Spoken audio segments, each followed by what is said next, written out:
Bismillahirrahmanirrahim. Assalamualaikum warahmatullahi wabarakatuh. InsyaAllah hari ini kita akan belajar Sains tahun 4, topik cahaya. Okey, pelajaran hari ini cikgu bawakan dengan pelajar ingat sesemula, ingat kembali. Okey, apa yang telah kita belajar berkaitan dengan topik cahaya.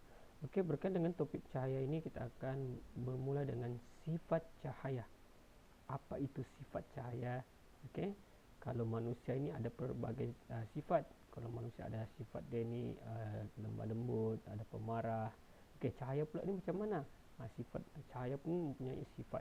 Tapi sifat cahaya di sini dinyatakan adalah sifat cahaya yang pertama adalah boleh bergerak lurus. Okey, cahaya hanya bergerak lurus. Okey, di mana lampu suluh diarahkan ke hadapan, maka cahaya akan bergerak ke hadapan. Okey, cahaya tidak akan bergerak. Andai kata lampu suluh dihalalkan ke hadapan, cahaya tidak akan bergerak ke atas ataupun ke bawah. Yang mana cahaya bergerak lurus. Itu yang pertama. Okey, baik. Yang kedua, kita akan belajar berkaitan dengan faktor mempengaruhi saiz bayang-bayang.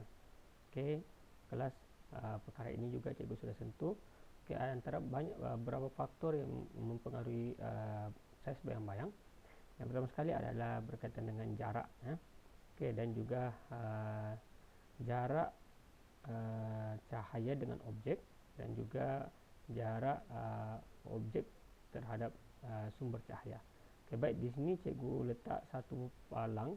Okey, dan juga ada ukuran 2 cm, 3 cm dan 5 cm. Ini adalah ukuran objek dengan sumber cahaya. Okey, baik. Okey, 2 cm objek, 2 cm dengan jarak sumber cahaya menghasilkan bayang-bayang yang besar. Okey, boleh tengok di sini kelas. Okey, ini ada bayang-bayang dengan jarak 2 cm. Okey, manakala pula kalau objek jarak dia daripada sumber cahaya adalah 3 cm, didapati sumber cahaya itu bayang-bayang yang terbentuk sedikit mengecil. Dan yang terakhir, apabila objek ini semakin jauh daripada sumber cahaya, didapati saiz bayang-bayang yang terhasil adalah sangat kecil. Jadi kita boleh dapat melihat di sini bahawa faktor yang mempengaruhi saiz bayang-bayang adalah jarak objek daripada sumber cahaya. Itu berkaitan dengan faktor mempengaruhi saiz bayang-bayang. Okey, topik yang seterusnya adalah pantulan cahaya. Okey, pantulan cahaya ini bagaimana dia boleh berlaku kelas? Okey, umum mengetahui setiap kita akan dapat melihat wajah sendiri melalui cermin. Okey, bagaimana kita boleh melihat wajah kita di cermin? Kerana berlakunya pantulan cahaya. Andai kata tidak ada cahaya, okey, walaupun hanya ada cermin tetapi tidak ada cahaya, maka kita tidak akan dapat melihat objek kita ataupun image kita di cermin sebab tidak adanya cahaya. Okey, perkara ini berlaku adalah yang pertama sekali cahaya. Bila ada cahaya, cahaya akan terpancar ke arah wajah kita. Mana cahaya ini terpancar di wajah kita dan dipantulkan kepada cermin. Okey, yang mana cermin ini pula akan memantulkan image kita kepada mata kita. Jadi cahaya ini akan memantulkan kepada cermin, dan daripada image pantulan cahaya ini akan terpantul kepada mata kita, maka kita akan dapat lihat image kita di cermin. Okey, jadi pentingnya cahaya ini. Walaupun ada cermin tapi tidak ada cahaya, maka kita tidak akan dapat melihat wajah kita di cermin. Okey, seterusnya adalah kegunaan pantulan cahaya. Yang pertama sekali berkaitan dengan kegunaan pantulan cahaya. Adakah kegunaan dia di alam nyata? Ada kelas. Cuba tengok, ini adalah sebuah kereta yang mana kereta ini memiliki lampu sisi, cermin sisi. Cermin sisi ini berperanan adalah untuk melihat kawasan yang sukar untuk dilihat oleh pandangan mata kita. Jadi dengan adanya cermin sisi ini kita dapat melihat cahaya yang dipantulkan daripada arah belakang. Kita akan boleh melihat keadaan di belakang kereta, sama ada keadaan ada kenderaan mengikuti di belakang kenderaan kita ataupun tidak. Sangat-sangat penting ini untuk melihat keadaan selamat ataupun tidak. Okey, baik. Yang seterusnya adalah cermin cembung. Cermin ini kita akan dapat lihat di kedudukan yang seleko tajam. Tujuan dia adalah untuk melihat objek yang terlindung, ataupun kenderaan yang terlindung. Kalau tengok di sini di sebalik bukit, apa yang berlaku, adakah kereta lalu adakah kereta akan lalu di hadapan ataupun tidak. Jadi kita akan nampak melalui cermin cembung inilah. Ini akan dapat dilihat melalui objek yang terlindung daripada sebalik bukit. Okey. Seterusnya adalah cermin doktor gigi, yang mana gigi tidak dapat dilihat pada bahagian dalam. Jadi cermin ini memantulkan cahaya yang akhirnya kita dapat melihat objek ataupun gigi, keadaan gigi di bahagian dalam. Dan seterusnya kapal selam dapat melihat objek yang berada di atas permukaan air melalui periskop. Periskop. Andai kata tidak ada periskop ini, maka kapal selam tidak akan dapat melihat objek yang ada di permukaan air. Jadi ini sangat-sangat penting untuk kapal selam membuat rondaan. Okey, ini periskop. Periskop tu macam ada objek naik di atas permukaan air tu. Okey, objek ini boleh naik dan boleh diturunkan, ya. Okey, baik, kita akan pergi kepada melihat kepada gambar Raja Sinar. Okey kelas, kalau melihat di sini ada sumber cahaya, iaitu daripada lampu sulu akan mengeluarkan cahaya ke arah cermin, yang mana dipanggil sebagai sinar tuju ataupun cahaya yang dituju. Ini dipanggil sinar tuju. Sinar tuju yang mana cahaya menuju ke arah cermin. Manakala cahaya yang dipantulkan oleh cermin pula adalah dipanggil cahaya yang dipantulkan ataupun sinar pantulan.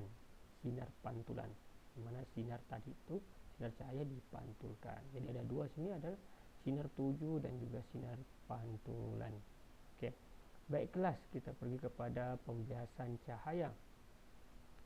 Pembiasan cahaya ini berlaku, kita boleh melihat kepada imej perubahan, imej itu berlaku perubahan bentuk dia.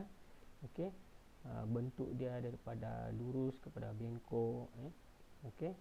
Yang mana keadaan ini berlaku disebabkan cahaya bergerak melalui dua medium, iaitu medium udara dan air. Okey, sebagai contoh dalam gambar ini, fenomena pembiasan cahaya yang pertama sekali, objek yang mana batang pensel ataupun sudu kelihatan bengkok dalam cawan yang berisi air. Kerana apa? Kerana berlakunya pembiasan cahaya. Begitu juga imej kelihatan cetek dan tidak dalam. Kalau tengok di permukaan air, okey, mana air akan kawasan permukaan dasar sungai itu ataupun kolam tu kelihatan nampak cetek disebabkan berlakunya pembiasan. Begitu juga dengan imej ikan, di mana ikan itu akan kedudukan imej ikan tu akan berada di atas, sedikit di atas. Ini kerana berlakunya pembiasan cahaya.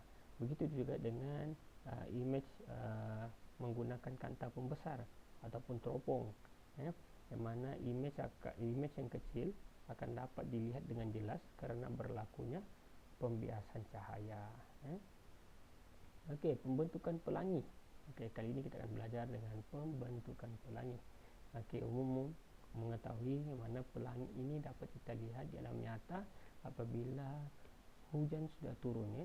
Kalau hujan sudah turun, kemudian ketika itu akan ada terbentuknya pelangi. Kenapa benda ini berlaku? Yang pertama sekali adalah cahaya dibiaskan apabila terkena titisan hujan, titisan hujan.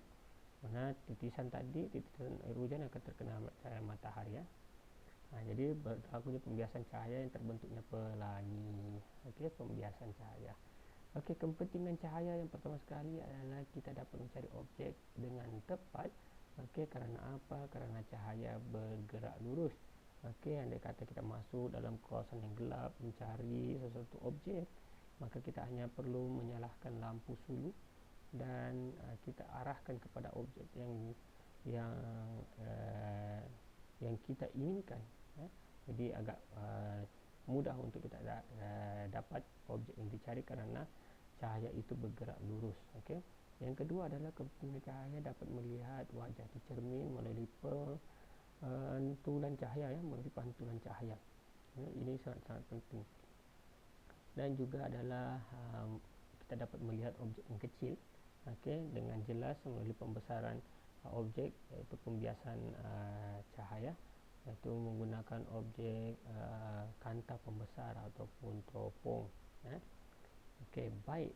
Seterusnya saya meminta pelajar sila jawab kuis dalam talian.